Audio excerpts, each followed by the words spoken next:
Hi every one, welcome back. എല്ലാവർക്കും മറ്റൊരു വീഡിയോയിലേക്ക് സ്വാഗതം. ഇന്ന് നമ്മളെ വീഡിയോ മുഹമ്മദ് നിഹാൽ എന്ന തൊപ്പിയെ കുറിച്ചാണ്. മീഡിയ ഇപ്പോൾ തുറക്കാൻ വയ്യ. തൊപ്പി എവിടെ നോക്കിയാലും തൊപ്പി. മീഡിയകളിൽ ഇപ്പോൾ ഓടിക്കൊണ്ടിരിക്കുന്ന മോട്ടിവേഷൻ പോസ്റ്ററുകളാണ് മുഹമ്മദ് നിഹാൽ എന്ന തൊപ്പിയുടെ വരുമാനത്തെ കുറിച്ച്, അല്ലേ? 1,00,000 ഒരു ദിവസത്തെ വരുമാനം. ആയത് മുഹമ്മദ് നിഹാൽ എന്ന തൊപ്പിയുടെ വരുമാനം.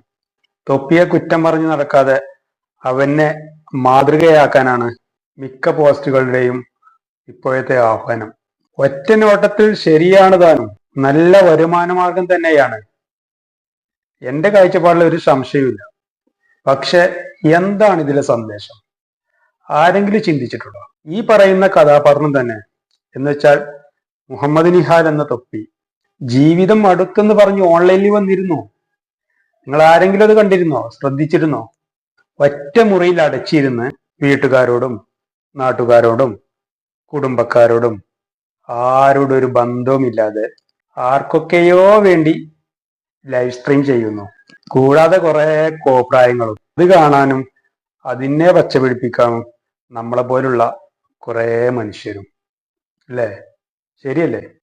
അതുകൊണ്ട് ഇഷ്ടം പോലെ പണം കിട്ടുന്നു, കയ്യിൽ കൊള്ളാത്ത പണം. ഇതാണോ മാതൃകയാക്കേണ്ട ജീവിതം? എനിക്ക് തോന്നിയിട്ടില്ല.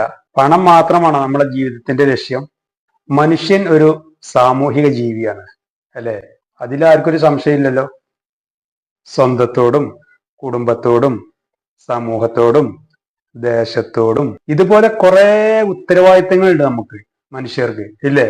ഇതൊന്നും നിർവഹിക്കാതെ യാതൊരു ലക്ഷ്യബോധവും ഇല്ലാതെ എങ്ങനെ പണം സമ്പാദിക്കുക എന്നതാണ് ഈ മീഡിയകളുടെ അല്ലെങ്കിൽ പോസ്റ്ററുകളുടെ ആഹ്വാനമെങ്കിൽ ആ ആശയം പ്രതിലോമകരമാണ്. അതിനെ എന്റെ കാഴ്ചപ്പാടിൽ വിളിക്കുക തന്തവൈബ് എന്നാണ്. ഒരു സംശയമില്ല. എന്നത് വിളിച്ചാലും കുഴപ്പമില്ല.